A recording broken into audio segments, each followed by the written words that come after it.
Director of Marketing and Events here at ISM. I'm really excited to be introducing you to this series where we're going to have the opportunity to be able to meet with a number of our speakers that will be presenting at conference. And you'll hear about their backgrounds and some of the lessons that they're going to be teaching through the breakout sessions that they're going to be hosting at conference. And there is no one better than Camille Batiste, who is our first speaker for the series, to introduce you to. She is actually quite amazing. Camille most recently was the Senior Vice President of Global Supply Chain and Procurement at Archer Daniels Midland.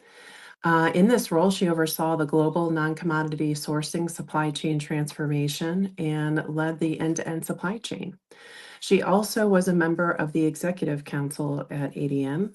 And prior to this role, Camille was ADM's Vice President of Global Procurement, where she had a high-performing team of leaders and she worked through a lot of transformation amongst her team.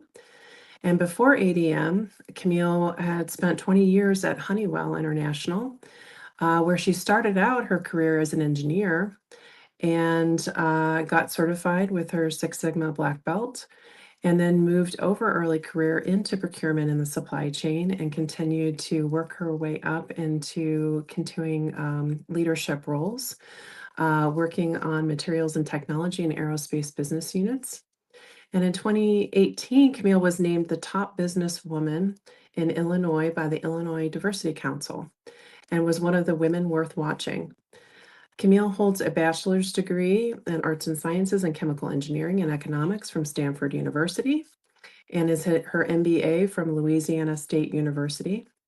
She now leads the Blackman Grant Group focused on leadership, coaching, and empowering the next generation. Camille will be speaking at ISM World, and her presentation will be Navigating Leadership and Purpose, Lessons from an Engineer's Journey to Procurement in the C-Suite. Camille is an amazing woman, and we are so lucky to have you. Camille, welcome to our LinkedIn Live. Good morning, Angela. Good afternoon, those on the East Coast. Hi, everybody. We're so excited to talk to you, learn a little bit more about you so that people understand what an amazing person you are to meet at ISM World, and give us a little sneak peek into your session as well. So while we Sure. kick off, before we kind of dig into the session, why don't we talk a little bit more about, some of your background? You Sure. started out in engineering and then ended up in procurement. And you've really kind of been, what motivated that shift? hmm Sure. Well, thanks again. So I chose, I don't know, engineering chose me, or my parents made me choose engineering. I actually, when I got to Stanford, I had two questions when we were thinking about majors. The first question was, which degree will have me make the most money coming out of college? That was question number one. And question number two is, what's the hardest, most rigorous program that we have here? And there were two answers to that. They were very similar. It was chemical engineering or petroleum engineering. And so I figured, okay, that's what I'm going to pick because I'm an idiot. Um, and but I'll pick chemical only because it's more versatile than just petroleum. So that was really how I made my decision. Yes, I was interested in STEM. I was good at math and science, but that's really all I knew, and I decided to move forward with it. I tried to change my mind at one point during school, but my dad would not let me do that. So here I am. I'm a chemical engineer. But you asked, how did I make the transition from engineering into procurement? So I liked engineering. Okay, I loved the rigor. I loved the manufacturing. I loved the problem solving, and certainly getting certified as a black belt was helpful, created a lot of value. But where I felt I was lacking was I didn't have exposure to the outside world, whether that was Mm. to the supply side or to the sales side. So I had an aspiration that the next role that I had would give me that exposure. But I joined the SAP team before I did that. So I left engineering, joined SAP implementation, where I was exposed to supply chain and procurement processes as we were developing the program for implementation. And so when I came back into the business, there was an opportunity in procurement. At first, I thought, well, I don't really qualify for the job. If I look at the job description, I had some things, but I didn't have everything. But what I had was I understood the process and I understood what good looked like, and I understood that the system that we just implemented, I knew how to use it. What I didn't have was supplier relationship management. I didn't have negotiation. I didn't have um, contracts, but I did leverage the knowledge that I did have from a process perspective to say, okay, I'll bring this in. I'll learn the rest of it as I go along. But I Mhm. really, the the need was, or the desire for me was, to be able to have financial impact to the business. And in procurement, you have that every single day. You're delivering value to Mhm. the bottom line. And that was very appealing to me. How did you make that transition? So, you were able to, obviously, you got attracted to it. You talked a little bit about wanting to hone in on your skills. I think Hmm. one of the important things was that you also have CPSM, in your name. Yes, yeah. So interesting, interesting. So when I moved into procurement, I was this is before CPSM, it was CPM, right? Yeah. And I remember as when I got into the function. So you asked how I moved in, there was a job I applied for it. And actually, what was really interesting after I applied, our HR manager came to me and said, "I am so glad you applied for that job. I thought it would be great for you, but I didn't think you would be interested." Ah, And it's interesting. interesting. I'm like, so maybe I'll talk a little bit about that even when we have the at conference. Um, but so back to CPM. This is before CPSM. One of the requirements was you have to be in the profession for 3 years to be Mhm. certified. Is it still the case for CPSM? It is, yeah, with a It's college degree. You're right. yeah. There's a little So rigor. I remember at the time I was like, 3 whole years in this? Are you kidding me? I'm not going to be doing this for 3 years. Well, here we are. I don't know, 25 years later. I'm still connected to the profession. I bit the bug. I think that one of the cool things about being in this profession, and yes, I did get CPSM certified. I thought it would be good education for me to round out my knowledge in the profession, because you can be in one organization and focus on the things that are important to that organization, but I really wanted to have that rounded experience so that I could take that experience someplace else. So while I was in indirect procurement, getting CPSM certified, and I did both, but getting CPSM certified gave me exposure to the rest of it, to the leadership, to the Mhm. materials planning, to the S&OP, and to give me a broader perspective with regard to procurement and the supply chain. Looking back, I mean, this kind of ties in a little bit to this question. What was the biggest challenge you faced in making that transition, and how did you overcome it? Yeah. So like I mentioned earlier, so I came into procurement having some qualifications, understanding the Mhm. process, but not having the experience. And so that was the challenge. There's not a whole lot of, I don't know how we do it in companies today, but when you take roles in new functions, there's not this whole training program that's offered to you. You sort Right. of have to find your way, right? So Right. the challenge I had is I didn't have that experience and I was expected to have it. So I had to learn very quickly. And so what I did was I connected to the people that were already in those roles and already doing those jobs and built relationships with them. And I wanted to make sure those relationships were reciprocal, not transactional, but reciprocal. So I brought knowledge. We had just implemented SAP. I knew how to set up the shortcuts and set up your screen and the tips and tricks and how the processes should work. I could troubleshoot the system because I was so involved on the system implementation side. But I needed somebody to help me review contracts, to help me prepare for a supplier meeting. And so Mhm. I would have the conversations with the category managers and the buyers, and I would say, hey, look, I can help you with this, and I need help with that. And everybody was very kind. So we had a group that was already they had the traditional contract management experience or the traditional procurement experience, but didn't have the system. And so it was Mhm. really sort of a great symbiotic relationship as I was coming in. But the big challenge was to learn, and I had to learn pretty quickly, of course. Of course. Well, I mean, this kind of goes into giving us a bit of a, high level preview of what conference attendees, if, going to your Yeah. session, what they're going to walk away with. Yeah. You've got the perfect background to be telling your story here. So first of all, we're going to have a lot of fun in this session. So, look at the agenda, remove everything else. You're coming to this session. So here's the overall thesis. There are many books written about how to be a leader. There are podcasts, there's videos, there's courses, there's conferences. And what it means is once you have the seat, okay, how do you lead your team? How do you lead your organization? And I can talk about that too, but that's not going to be what we're going to focus on for this session. Not much is shared about what skills and exposure is needed to get to those positions. How do you make it known that that is something that you desire? And especially for historically unrepresented groups or even immigrants like myself, it's you just don't know, and you expect or hope that just showing up and doing a good job is going to make me open to promotion and to be visible and to be recognized, and that is absolutely not the case. It is expected certainly, but not. And so what we'll cover is just a few skills that are needed to demonstrate within, and this is more in the context of large corporations, but what skills do you need to have to differentiate yourself in where there's competition for those roles where you're going to get the development to get into leadership positions.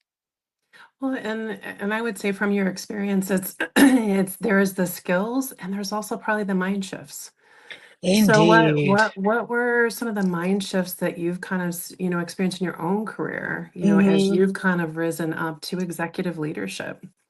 So most people will, when I tell them this, they're surprised. I am extremely introverted, bordering on shy.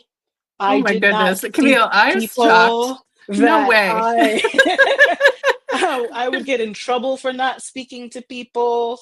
I didn't care. I was shy and stubborn. Those two don't go well together.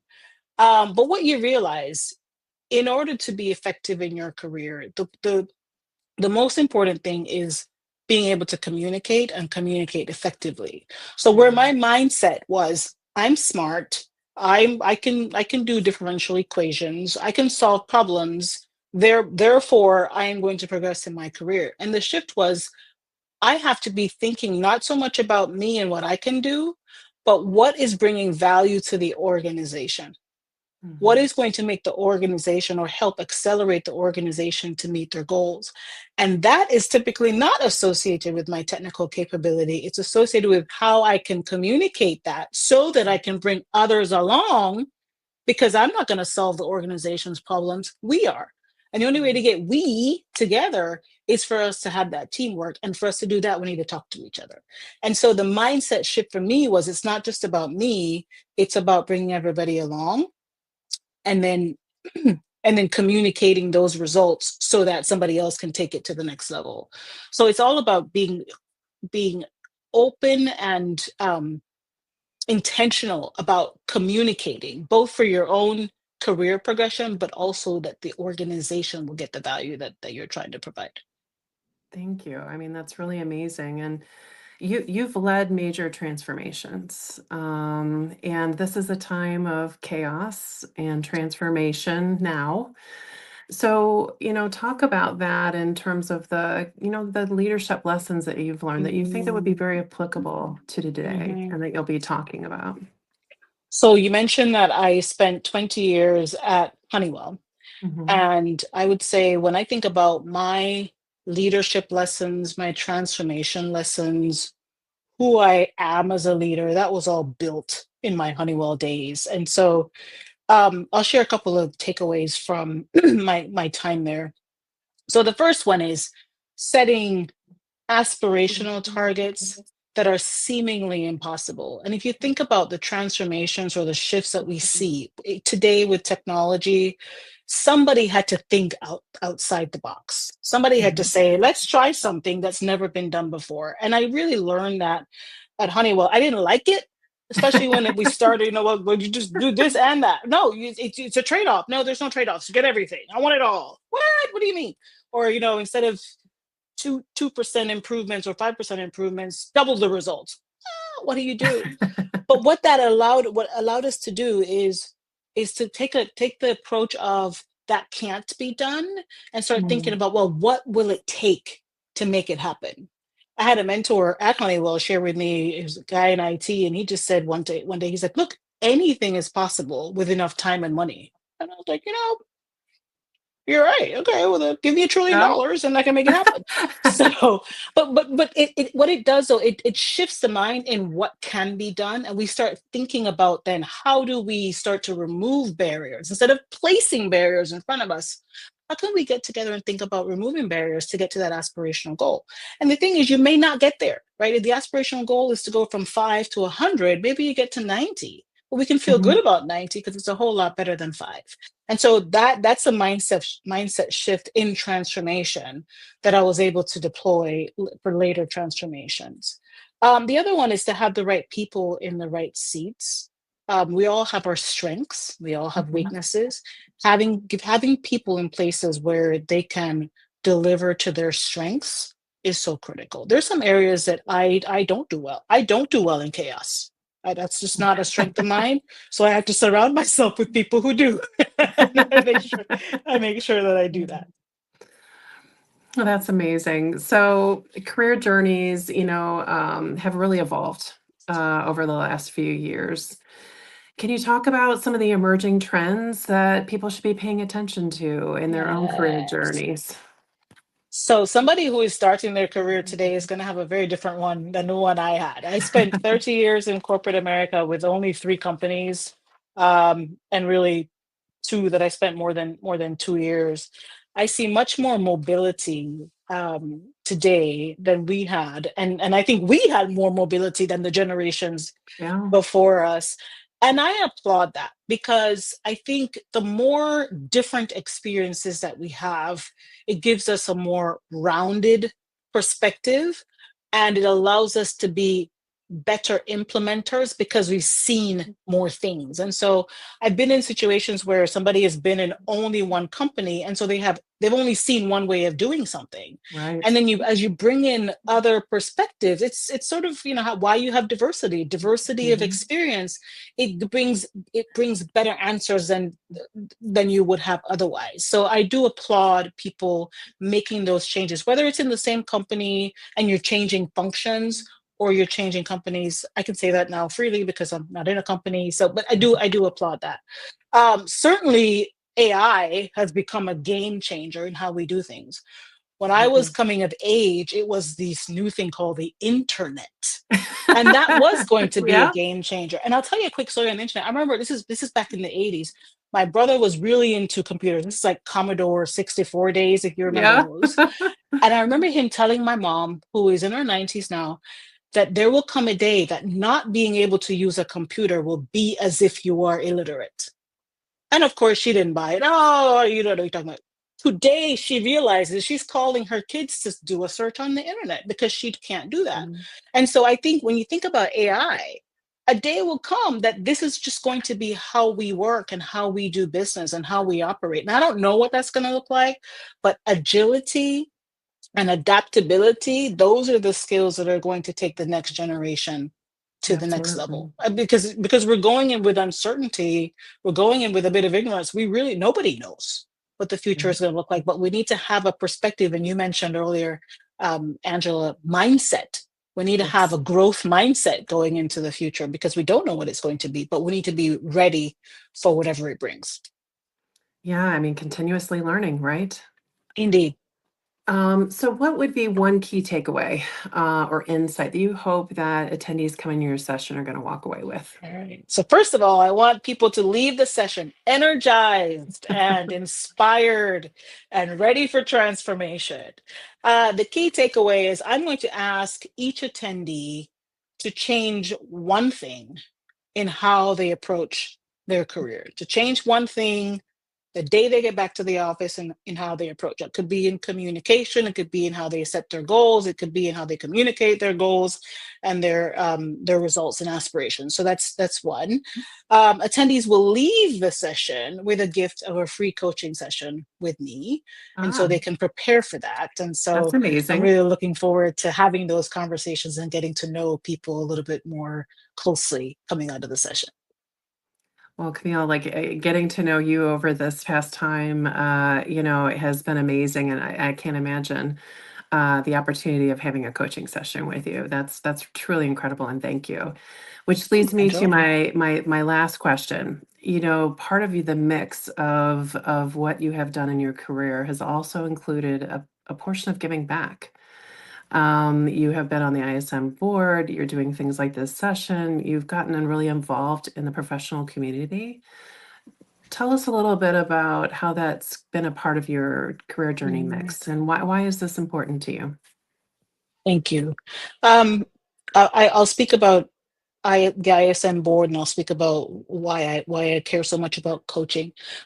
With ISM, I think the profession of procurement has come a long way, for sure, Mhm. is much more appreciated in corporations today than it was 30 years ago.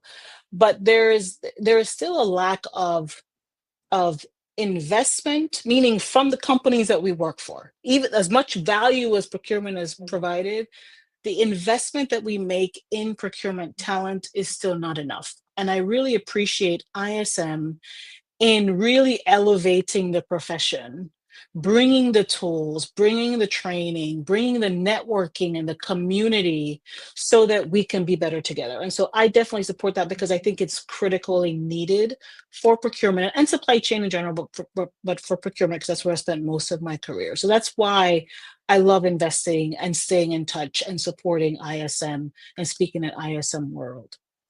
With regard to coaching the next generation, is a passion for me because I entered my career ignorant. I entered my career thinking, okay, I'm gonna have a job. I'm gonna be an engineer the rest of my life, and I'm just gonna do projects and build things, and that's what I'm going to do.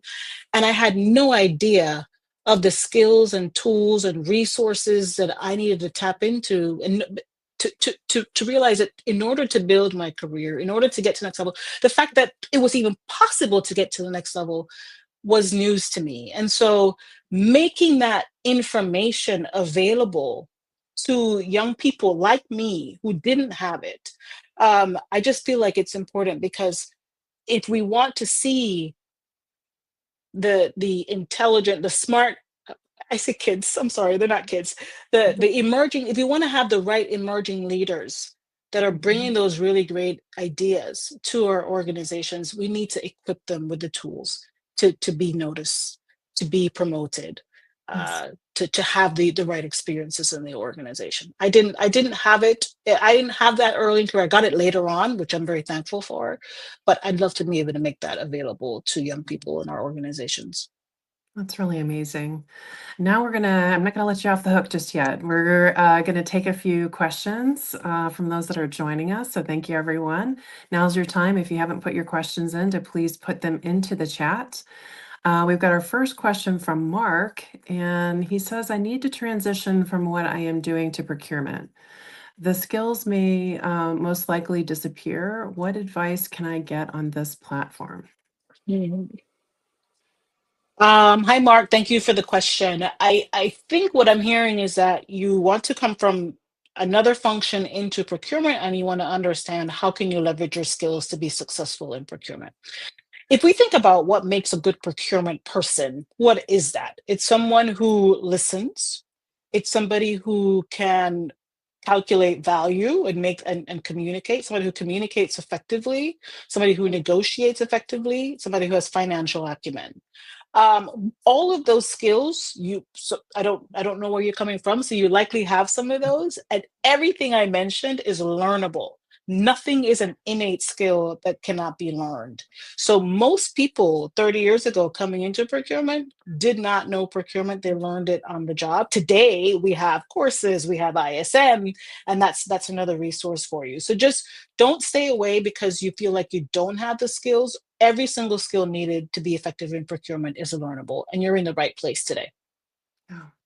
I mean, Camille, we've seen it. We've heard a lot of the stories. A lot of people have transitioned in procurement from a lot of other functions, a lot of other backgrounds like yours, and kind of found that they've found sort of a passion in procurement because it, like you said, it has in the supply chain because it has sort of this holistic, integral view, and you've got the global aspects of it. You've got the different working within the organization with different job functions. It's really an Mm. exciting time, but your story, his story are not necessarily unique. A lot of people have moved in, and like you said, everything can be learned.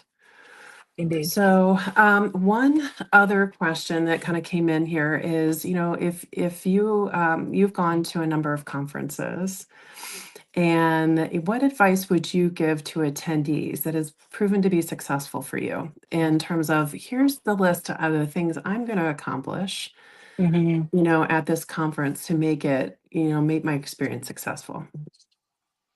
I can think of three things, and one more may come along as I'm talking. The first one is to be very intentional about the sessions that you want to attend. And so you'll have the agenda ahead of time. So go through that agenda and fill it up with as many sessions as you can, right? And cover all the different tracks. Um, because that's why you're there. You're there to learn. And so make the best use of the available time for that learning. The second, although I say that, but the caveat is don't be afraid to pivot. And so if you're as you're there, you realize, oh, wait a minute, I need to learn more about it, something else. Don't be afraid to change it, but come in with a plan, even if you have to change it when you get there. The second one is network, network, network. So many people that I know in the profession today, I met at a conference. I met them walking by. You make eye contact with somebody and you exchange cards, or we sat next to each other in a session and we decided to have a coffee afterwards, or we were both speakers and so we connected that way. Some of my best friends in the profession I met at conferences like ISM World. So really take this as a great opportunity to get to meet other people. We're kind of unique in the sense that a lot of people outside of procurement don't know what we do. And so now you're surrounded by friends that Mhm. feel your pain and maybe can help solve some problems. And so really take the opportunity to meet as many people as you can. That's amazing. Thank you. And I just want to thank you for your time. You were an amazing first guest for us. And I hope that everybody is super excited about meeting Camille, getting one of her advisory sessions and coaching sessions. That's pretty amazing. And joining us in Orlando at ISM World 2025. The conference will be taking place at the Rose and Shingle Creek, June 1st through 3rd. We have an amazing lineup like Camille's session. We have workshops. Speaking of networking, we have a room dedicated to people being able to set up one-on-one appointments. We have Spark Conversations, where it's intimate conversations with leaders to be able to learn about their career journey and have a bi-directional conversation. We have a lot of networking sessions. We even have technology where you can click your badge and be able to share your contact information. So we really want to make this an amazing experience for all of our attendees, as ISM mission is to advance the profession. And this is an amazing way for us to get together as a community to be able to do that. So really appreciate your time again, Camille. Thank you so much for your contribution to this event and for your session. And everybody, you've got to come and meet Camille. So we hope to see you soon at ISM World 2025, and we'll be joining you again on our LinkedIn Live. So make sure you join us at that event, where we'll be meeting more speakers talking about their sessions at the conference. Everybody have a great day. Bye.